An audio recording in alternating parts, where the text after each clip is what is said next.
Okay, so welcome everybody. I'm Steve Vieweg. I'm the Associate Director of the Center for Translating Research into Practice. It's a pleasure to welcome you all here. We have a bit of time to go over the application process for the Bantz Community Fellow and the Bantz Community Scholar Awards.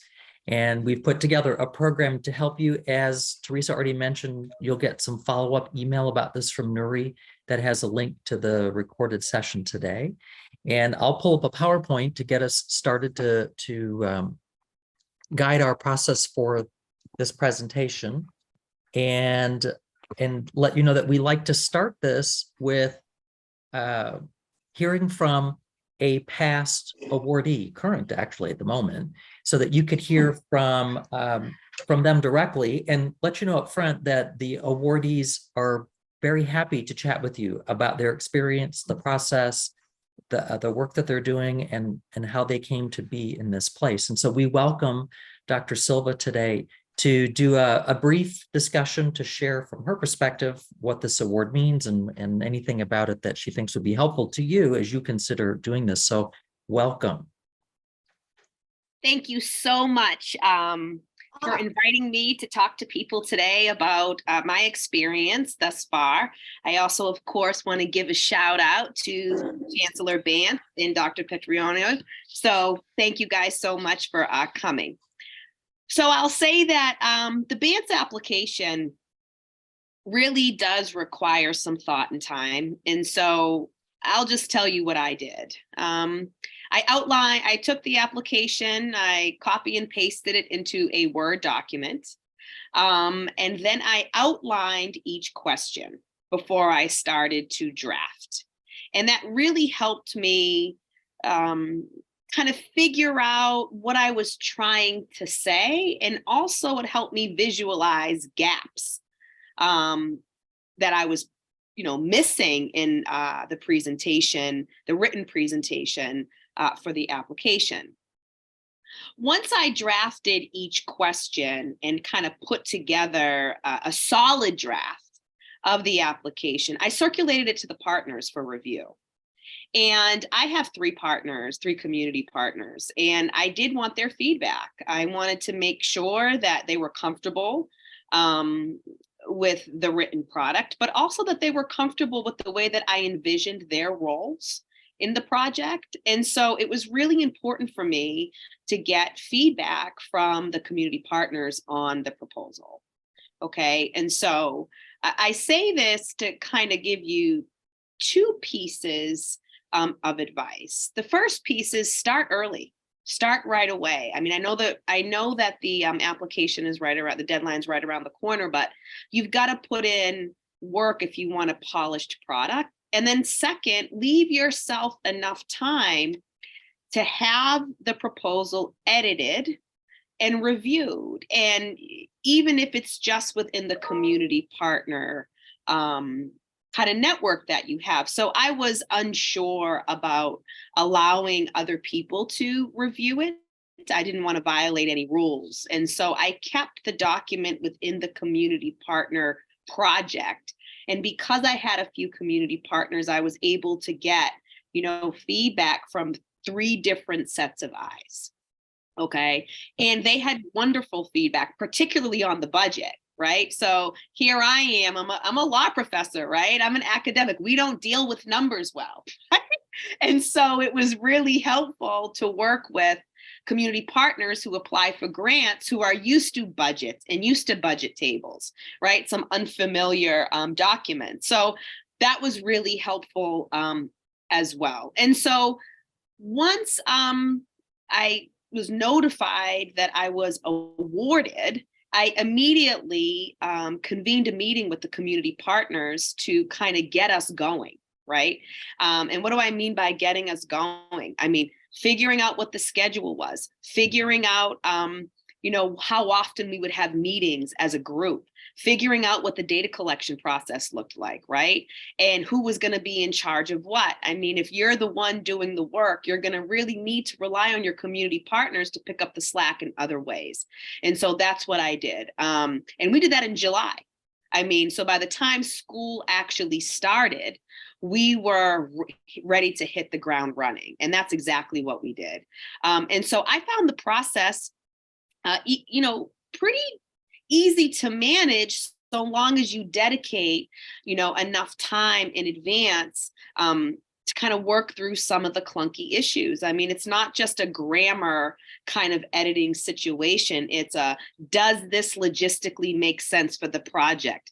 Do you as a community partner feel comfortable with the role that I have ascribed to you and the way I've presented it to the selection committee? And I'll tell you that I did, once I drafted it, I was corrected on a number of things, and I was so pleased that I had that feedback. So I really just encourage you to start early, manage your time well, and definitely get multiple sets of eyes on the proposal, particularly from your community partners.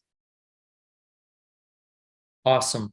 Thank you for sharing that perspective. I think you highlighted a couple of really important aspects of the application process, which highlight obviously the connection with the community, the involvement of students in the campus in the project, and the taking advantage of an opportunity that really can elevate and project your research to the next level, which gets us to the why and the behind this. And Dr. Silva, please hang around. I'm sure people have questions they may want to ask you. I hope you can stay for a bit. If not, people could put a comment in the chat, maybe to ask a question, or perhaps you'd be available outside of this meeting if people wanted to ask you some more questions. So I have class today, so I will have to scoot off before the end of the program, but you can definitely email me. And please, Ms. McLucas, feel free to share my email address with all of the participants today. I'm happy to chat, have coffee, have an email exchange, and I will stay on as long as I can, which will probably be until 1. So if you want to email me some questions in the chat, I'm happy to respond. Awesome. Well, we'd like to change this over now and invite Dr. Bantz, our Emeritus Chancellor, who is behind this. This is all because of the great work that he did on campus, and the campus pulled together to create this opportunity, the Bantz Community Fellowship. And we wanted to give him a chance to talk about how this award came together and what this means for him and what he hopes it will do for our campus. So welcome, Charles and Sandra, also to have you here with us today. So we'll turn it over to you. Thanks very much. I'm really pleased to see the interest. We have been thrilled at the kind of individuals who've applied, those who've been fortunate to be selected by the frankly thorough process of review over these years have really made a difference. And what brings a smile to both of us is that we really saw that at IUPUI there was a campus that had a commitment to community, and it came across the campus, across disciplines in enormously varied ways. And Sandra was the person who said on the way home one day early on, probably back in 2003 or 2004, said, "This is the most translational campus we've ever been on." There was a commitment by my predecessor to community engagement, and he personally was engaged, and his predecessor was a physician in the community, and his predecessor was a dentist in the community and connected. So it was really a tradition that we wanted to see go on. And the opportunity came because people said, you're retiring, we'd like to do something. And what we saw was a gap that would fund somebody at a level that they could devote a significant amount of their time in an academic year to this kind of work. And the idea led to the fellow. The fellow, in fact, was the only thing that was created and funded initially. And in the very first meeting to select the very first fellows, which turned out to be Paul Mullins and Sue Hyatt, what happened was there was another individual whose work was not as far developed as theirs was. They are very, even back then, they were very, very experienced people in community activities and research and engagement. But Rich Holden had this proposal that intrigued the committee, and we were fortunate. One of those things that occasionally happen on a campus where somebody in a meeting said, I am the Vice Chancellor for Research. This is something I am willing to fund. And we created the scholar in the meeting, in the decision. And it was so fortunate that the Vice Chancellor for Research agreed to fund that. And they have funded it up to this very year. And so we do have both of those available. So thank you for being interested in these. Thank you for taking the time.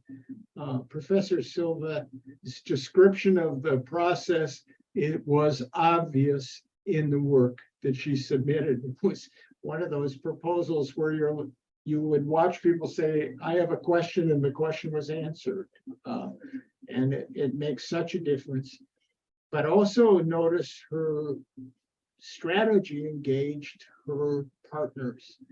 And I will tell you that one of the things sitting in those decision meetings, but not voting, I want you to know that the committee has always, and every year, really looked to see that it was a true partnership with the community. It just is a break point for them. And so having that, building that is really important. And frankly, they love seeing students engaged in the process. And it doesn't matter, frankly, if they're students that are 28 or 40 or 15. It's been a really interesting thing to see. So thanks for doing it. And you make us proud of the campus every day in the work. Thanks. Well, thanks, Charles. We'd like to note that the funding for the fellowship comes from a variety of sources, and that includes charitable gifts in addition to the campus funding. And so we are very appreciative of the community's interest in research that happens at IUPUI. And of course, it's a great partnership between a number of the offices here on campus, including the Office of the Vice Chancellor for Research, but also the community engagement, as well as academic affairs. So it's a campus-wide effort to make this happen. And as you mentioned, there are the two awards. So just to put it in context, the Community Fellowship Award, which was the initial award established, has an award of $40,000, and there is a match required. And we'll go over the details of that, but just to put it in perspective. And this is open to an IUPUI faculty member that's working, as we said, on a collaborative team with a community partner or partners to address some sort of issue in central Indiana or beyond. And the application is coming up. It's coming up due on the 22nd. And then the Scholar Award that was generously added has an award amount of $25,000. Also, a 20% match is required. And as Charles noted, this is really aimed at a more emerging a community engaged process that needs help to get to the next level. I appreciate Charles pointing out that the intent of this award was to really allow the faculty member to take their existing research when they needed some focused opportunity to really move it to the next level. And I think when you see the wide variety of the awards that have already been given, you'll see that that's exactly what happened. So these projects were chosen, and they have indeed gone to an entirely different level. So as he already mentioned, the initial award was given to Susan Hyatt and Paul Mullins. Their project was called Invisible Indianapolis, and it continues to go on to this day, as many of them do. And the initial Scholar Award was to Richard Holden for his project called BFIT. It was a community partnership for brain health promoting information for information to help people with their needs that they have. Then just a highlight of some of these, you may go to the website to see all of these. There's a lot more information, but we want you to see the variety of projects from different schools. So in 2017, the fellow was Gabe Filippelli, and this was looking at getting the lead out. And oh my, he's been quite busy since this award in doing a lot of incredible work in the state as well as across the nation. And then also that year, the scholar was Carolyn Gentle-Jennedy, who many may know on campus, but her project is working with the Warren Township Schools, and they continue to do work as well, and they are expanding now to other schools in the Indianapolis area. The next year, we had Wanda Thruston and Barbara Pierce, and their project is the creation of trauma response services for Indianapolis metropolitan high schools. And they ended up with some additional awards as well, some very nice fellowship. And Dr. Pierce is still on campus. Dr. Thruston ended up with another position off campus, but quite an impressive launch for her. And then that same year, we had as the scholar Christina Santa Maria Graf, who was working on families as faculty. And how do you include family in a meaningful role in your coursework? The next year, we had Elizabeth Nelson on her very interesting project about Indiana women's prison history. So she's working on helping women who have a criminal background and with prison to talk about their experience and to get it published. And then we had that same year, the Kim Sexton and Charlotte Westerhouse Renfro, from the business perspective of advancing indie women. And this is a project that kept going on for a while, even after the pandemic, when they had some immense challenges that they overcame to make that work. Then we had David Craig and Pamela Napier and their project on a new HIP public. This is about the Medicaid Healthy Plan in Indiana, and this is still going on as well. They're continuing to do work. Many of our scholars, after the year's over, continue to make things happen and ask us to stay involved. And that same year, we had Jessica Lee as the scholar who's doing a very specific project on the Burmese population and how to get that group involved in participatory action research. Which brings us up to, then we had Leslie Etienne and Tambra Jackson, who did a Summer of Service, Lifetime of Commitment, Developing Freedom School Initiative as a community engaged scholars. So another unique opportunity to get students and community involved together. And then also that year we had Victoria Garcia Wilburn and Devin Hensel and their project, Understanding Cravings and Triggers in Adolescence in a Recovery High School program. Another project that you can see the variety here of projects and the needs that are being met. And we don't have time to get into all of the community partners that those folks have involved, but I would encourage you to look at the website and to dig deeper. You've already heard from Dr. Silva today. She didn't get into the work that she's doing, but I know she'd be happy to talk to you about it if that would be of interest to you, or like what community partners or how that happened. And then the scholar this year is Richard Brandon Friedman, who is doing Families in Transition, a specific project about gender diverse youth and their families and what happens with those projects. So we wanted to give you a quick run through of what these projects look like. You can see they represent a wide variety of schools and backgrounds and community partners. But with that, we want to spend some time now talking about the nuts and bolts. So you heard from Dr. Silva the importance of understanding the application and being prepared. And so I'm gonna now unshare my screen and turn this over to Teresa Bennett, our amazing partner from Community Engagement, who knows this application process inside and out. And we've worked so hard, Teresa, to make this as easy and understandable as possible. So she's going to just walk you through what you need to do and where to find things. So thank you, Teresa. You're on mute, dear, so you have to unmute. I was looking for the unmute There button we because go. when I shared screen, it moved to a different screen. So apologies for that. Actually, I'm going to move things around so I can see them better. Okay, is everybody looking at the opening page to the grant program? Okay, make sure we're in the same place. Well, thank you, Steve, and thank you, Dr. Silva, because I almost don't need to do anything. She did such a good job of talking to you and giving you the guidance, because those are some of the things that we call the tips and hints, is the amount of time put into it. And she specifically mentioned, when you get to this place of actually working on the proposal, we strongly encourage you to create a Word document and do all of your work there, And we'll talk to you in a little bit about why that is. It helps you, as you said, to create context and look at what you're doing as you're going. But it also, for those who haven't experienced the system before, the system has word counts, and it allows you to think about those before you get into it and actually put things into place, and then end up having to do your editing within the system. So it's a good tip. I will start first, though, with what I hope many of you have already seen, and that is on the main web page in the academicaffairs.iupui.edu. You can also leap to it from the TRIP website.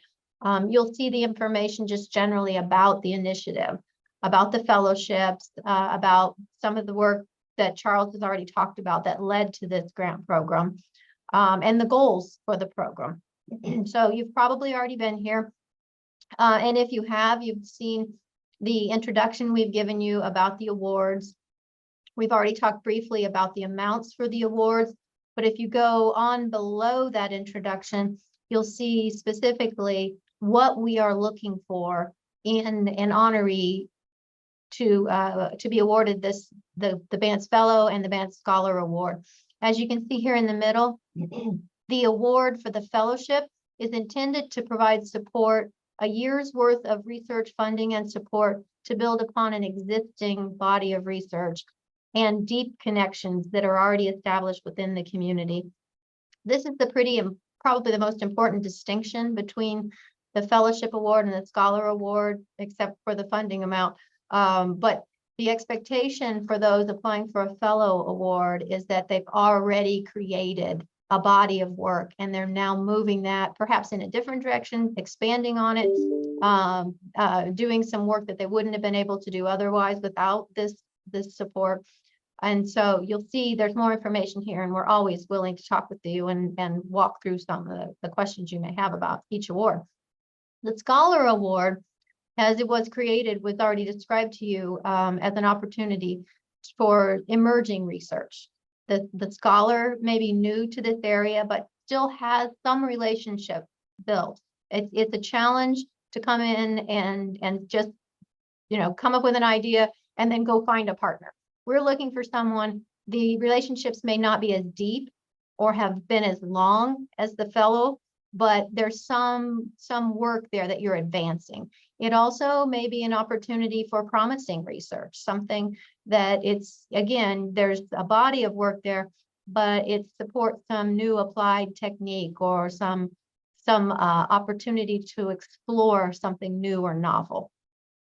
So that's just generally to let you know and understand the difference between the two, because some of the questions I get are, which one should I apply for? And I'll always bring you back to this section and ask a few questions about the work, and specifically the partnerships. That's really where we start.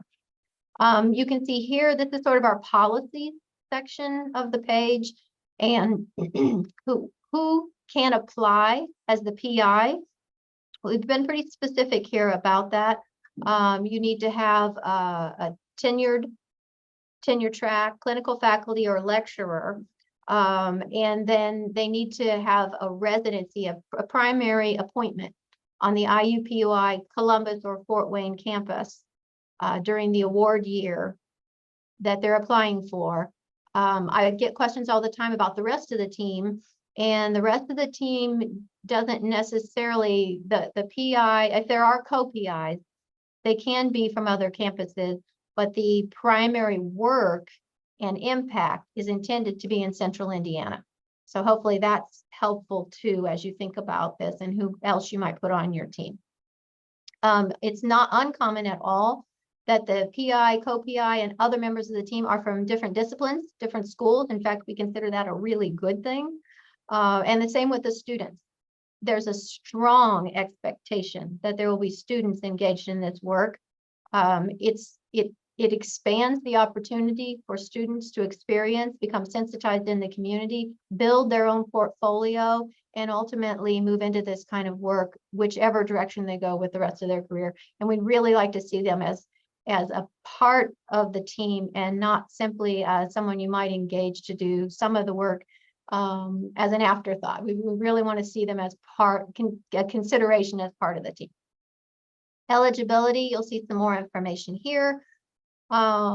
And then I get a lot of questions about that match.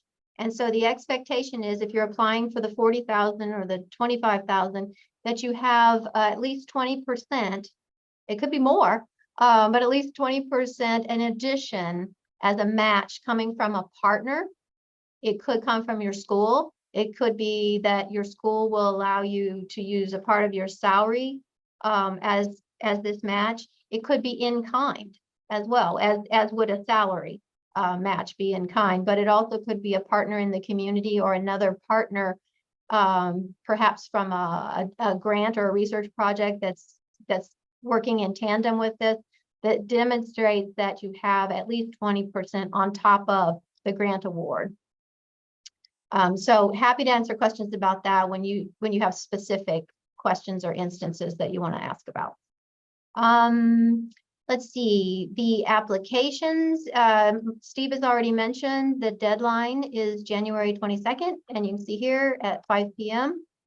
We do not accept paper or email or PDF or anything else. So this, back to when Lonnie said start early, it's a good idea to also start putting things in the system early, even if you want to push go at 4:45 on January 22nd, make sure that the system's working and that you have the information in there, because if problems emerge at 4:45, it's going to be really hard for us to solve them for you then. I guess it's the same story we tell our students, right? Plan ahead and know that tech is not always your friend. The application form, I'll do a quick run through of the form for you, but be aware that we require uploads of several things in addition to completing the form itself. So we'll be looking for the VITA for the PI, co-PI if there is one, professional headshots, bio shots for applicant and PI, co-PI if there is one. We'll have a budget form that you'll actually complete. And then there's a narrative in addition that you'll be able to use your own help us understand through your description. But the budget form is what you need to do for that. We have a request for a timeline, and you can use any format you want for that, but that's also an upload. So, and we will also need, this is a really important part of this, the names of 2 community partners who are closely involved in the research.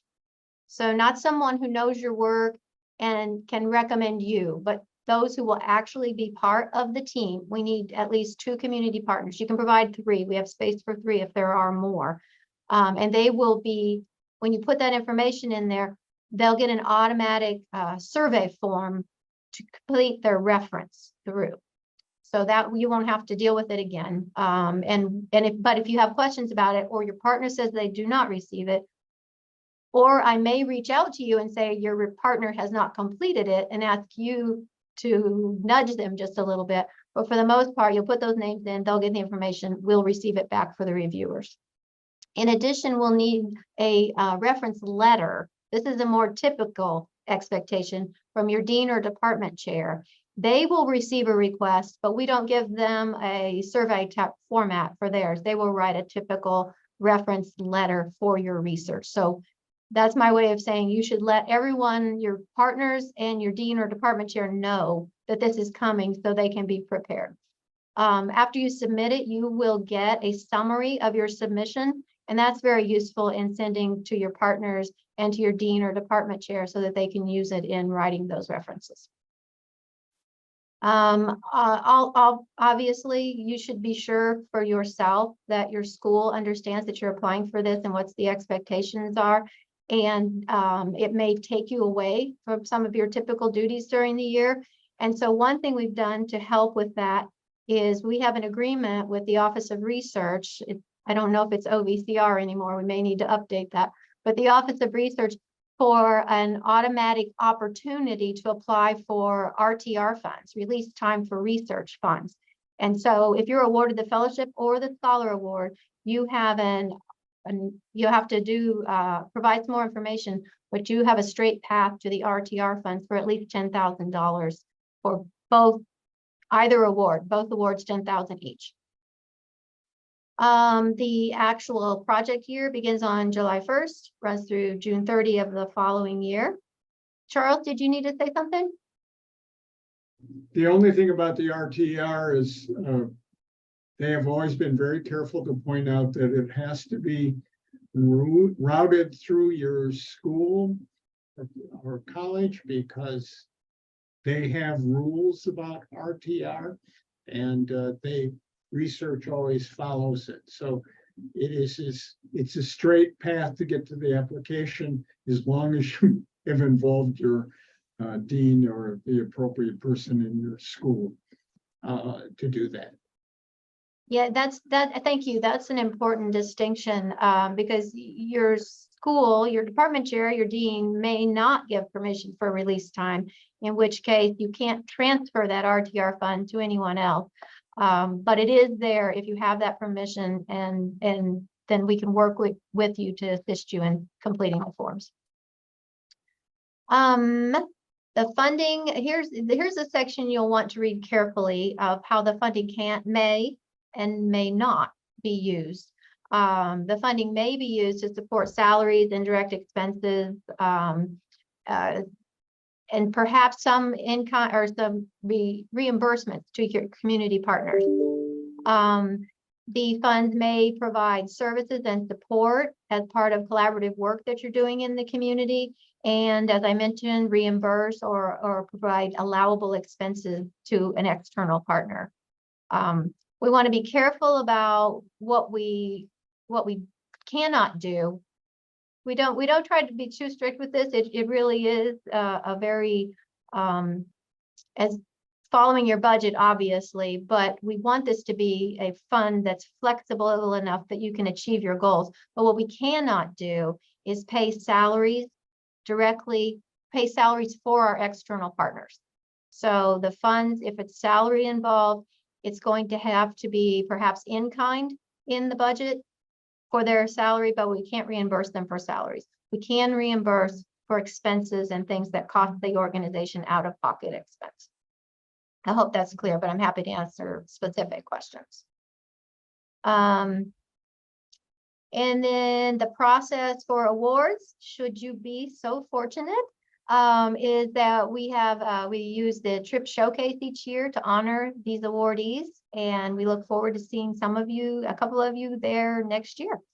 So with that, unless there are questions, I will pause in case anybody has questions.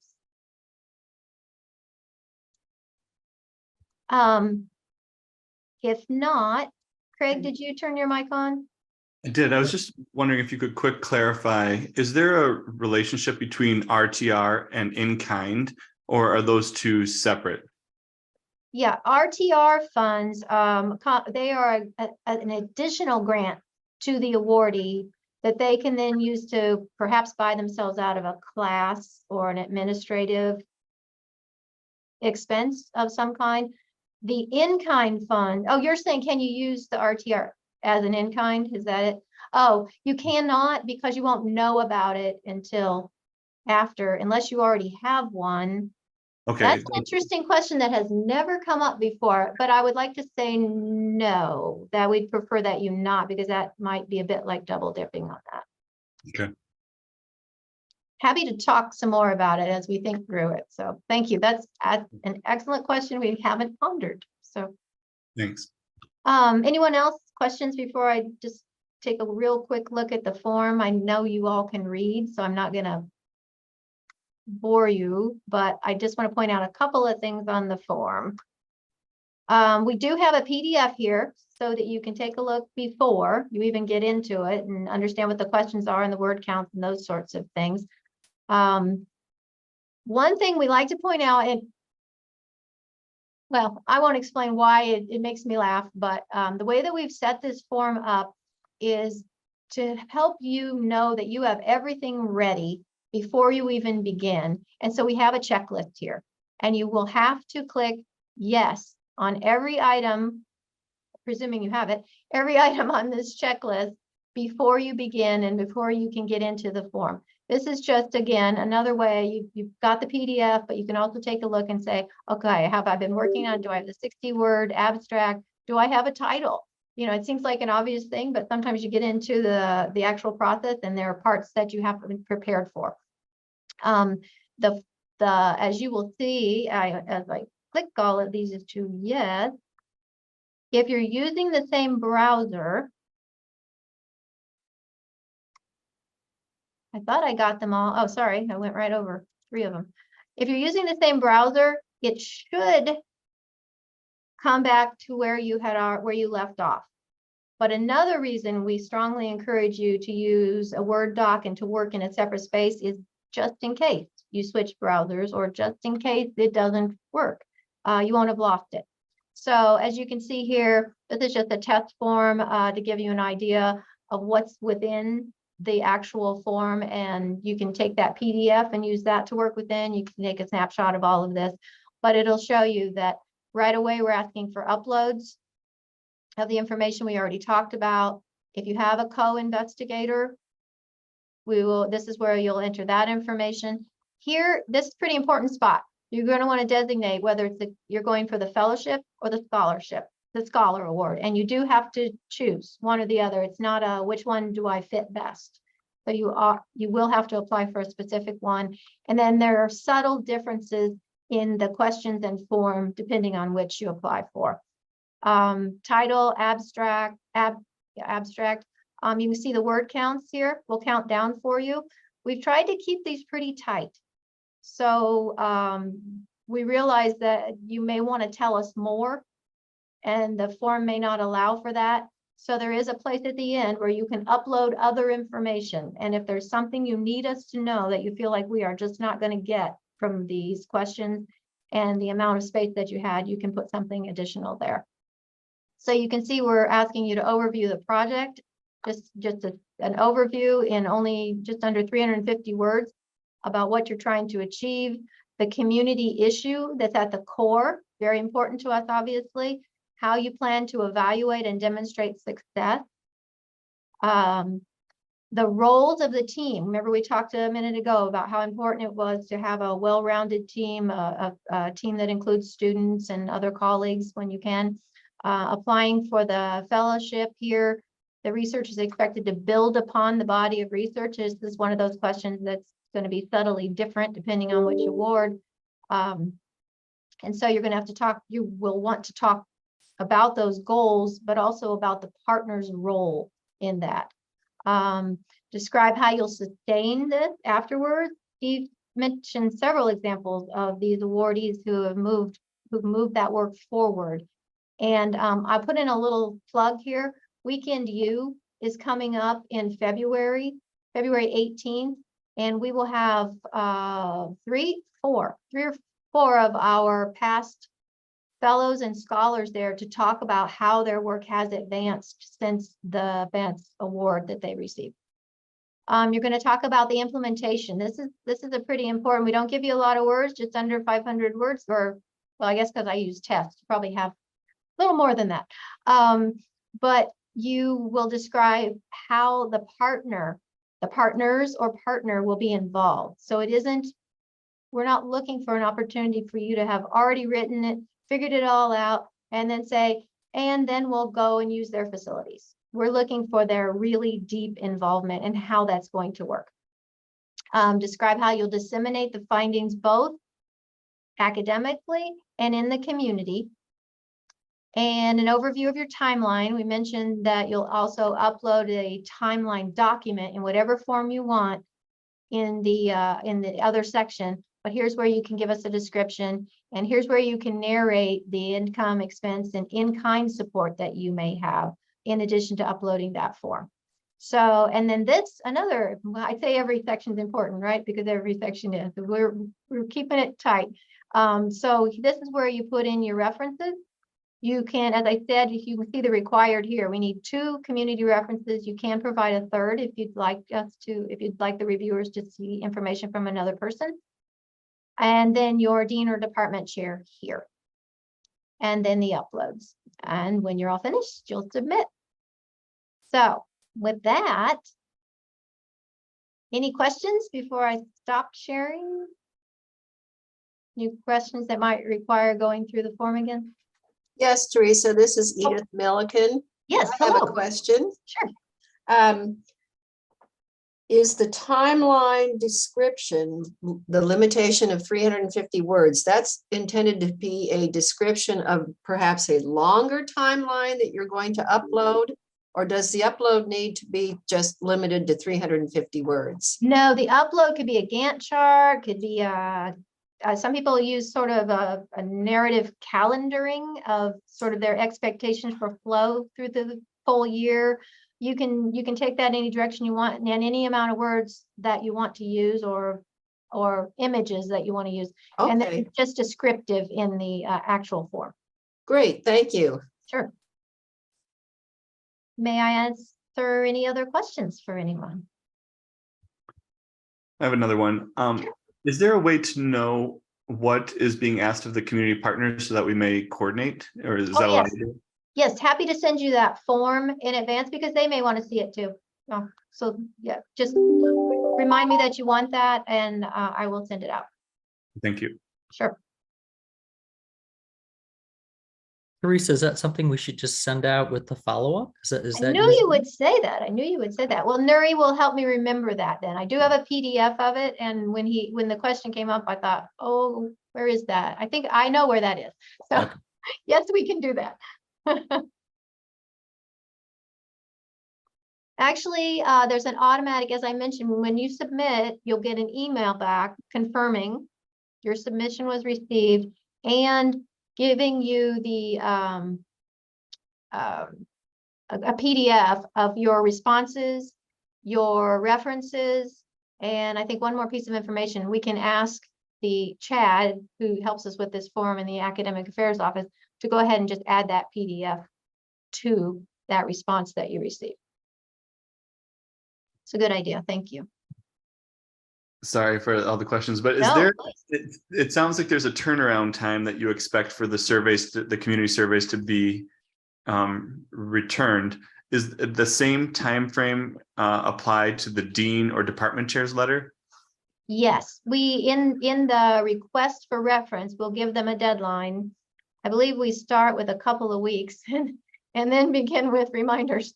So, but obviously we need all of that so that we can move into the reviewing with a full packet for your proposal. Occasionally, very rarely, but occasionally I'll reach out to the applicant and ask them to give the nudge because maybe our emails are just getting missed. And that's an excellent question because I would say that the review committee does like to see that. They do look to be sure that there is commitment and engagement from all of those partners, which is why they're included in the application. So it would be worthwhile to make sure that they're getting that and following up on your behalf.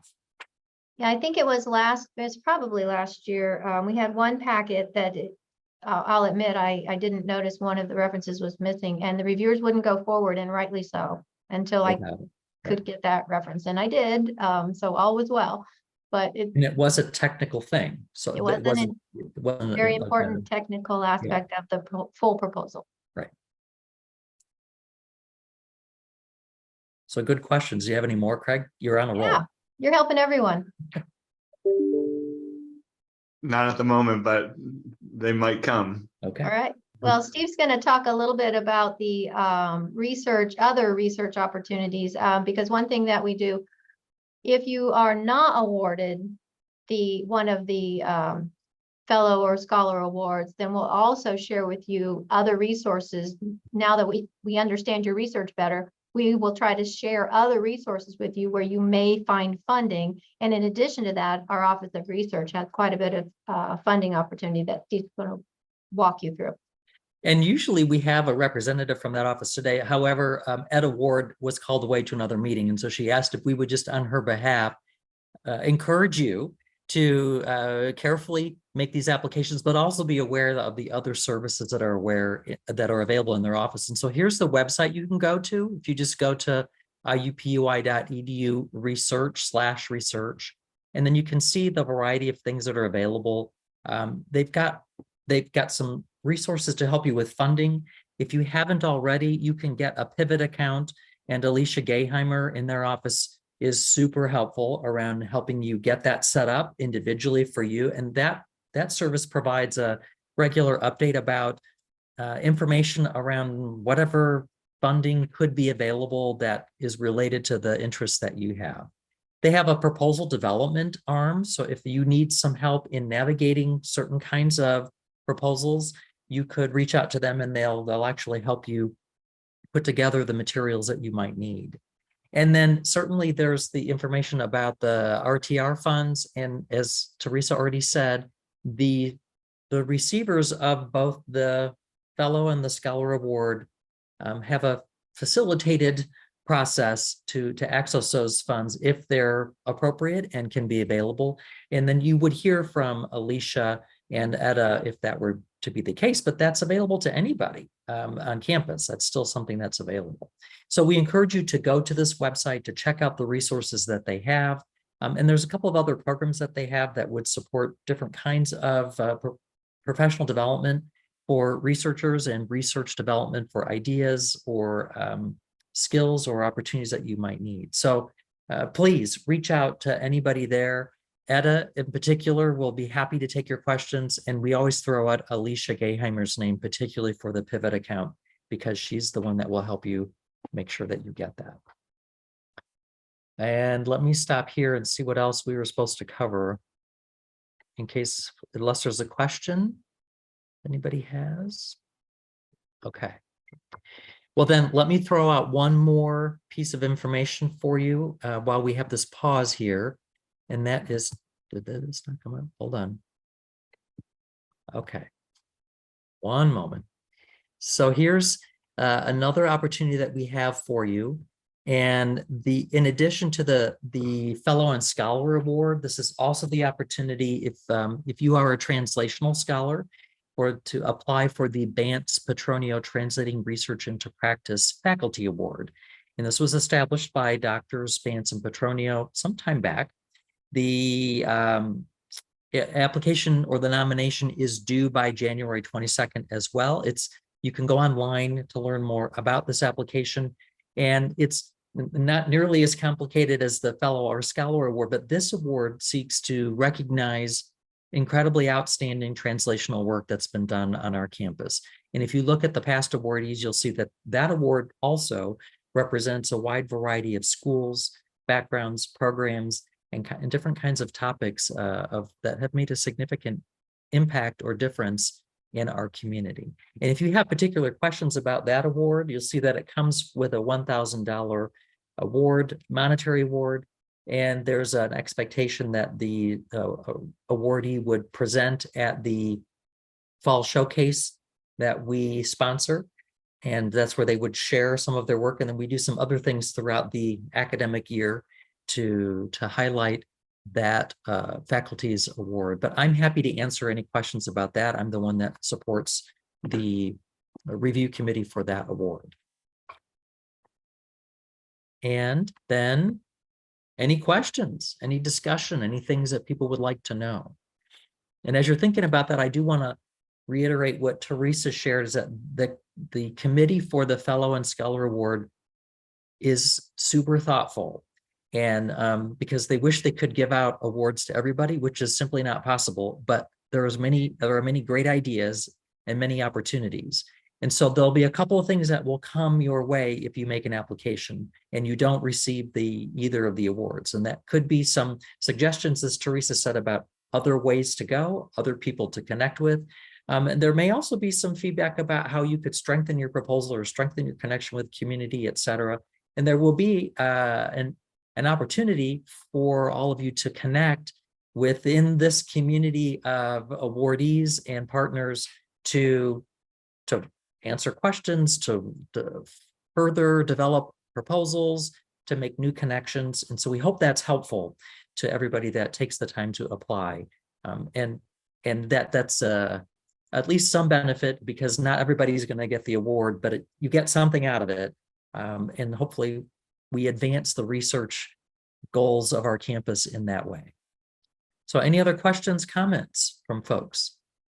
So we would say we're down to the wire on applications, but Teresa is super quick on responding to questions. So whether you send them to me or Teresa or to others, we will respond as quickly as we can to facilitate you working on your applications and getting the information that you need.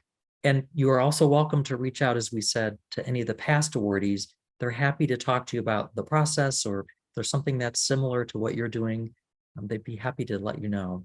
We want you all to be successful.